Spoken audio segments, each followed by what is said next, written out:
Haiti has been assassinated in a nighttime attack on his private residence. Jovenel Moise's home in the capital Port-au-Prince was stormed by a group of armed men. Haiti's interim prime minister also said that the First Lady Martine Moise has been taken to hospital following the attack. Well, joining me now is Anthony Stewart, chair of the Haiti Support Group, which aims to build genuine democracy and improve the standard of living in Haiti. Thank you very much indeed for being with us, Mr. Stewart. Could you put this shocking event into political context in Haiti, please? I can. First, I'd like to express, on behalf of the Haiti Support Group, our sympathies to the families of Jovenel and Martine Moise to this terrible event. Politically, this is rooted in an increasing decline in security in Haiti over the past few years.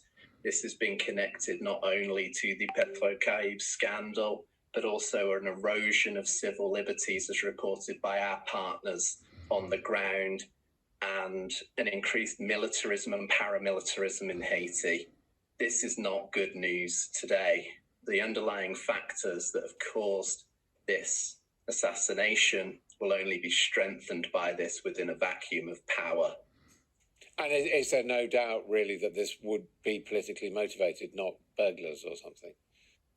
I refuse to speculate at this time until there's some more information and clarity.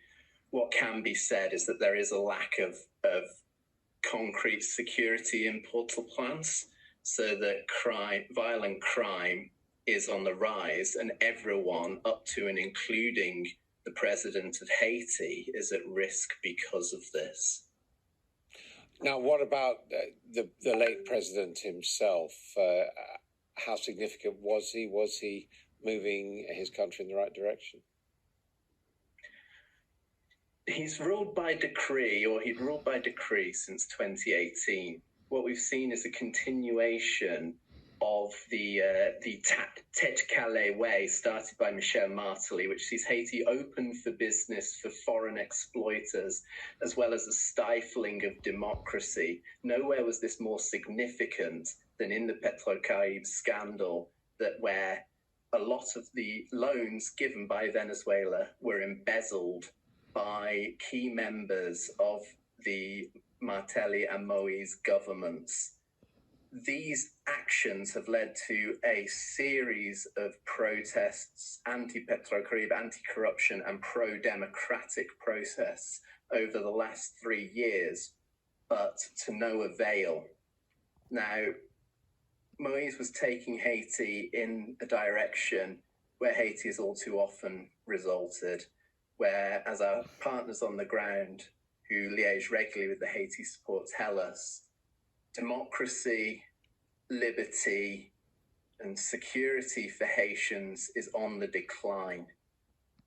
And we can only improve the security in Haiti by working towards a democratic transition that puts these Haitian grassroots voices at the heart of the process. And we in the international community hold huge sway over what goes on in Haiti, and many key partners, the US, the UN, the Organization of American States, have supported Martelly and the Moïse administrations as they have ruled by decree, as they have shut down anti-corruption and anti-democratic protests, often quite violently. We all need to take a moment here and think about what's best for Haitian civil society. And what will happen now constitutionally with the government, with the president assassinated? Well, at the moment, there's been a vacuum of constitutional certainty anyway. Moïse was supposed to have stepped down in February of this year. His term expired at the end of this year. Now, traditionally in Haiti, when we are met with such a crisis, there will be commissions. Again, the international community will be heavily involved as they move towards re-establishing elections.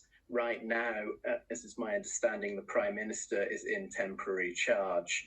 Now, we need to make sure that he leads Haiti into a secure and transparent democratic process, and that observers on the ground are very aware of anything that might derail that.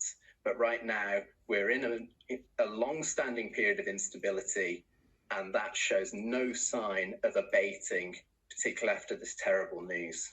Andy Stewart, thank you very much indeed. The President of Haiti has been assassinated.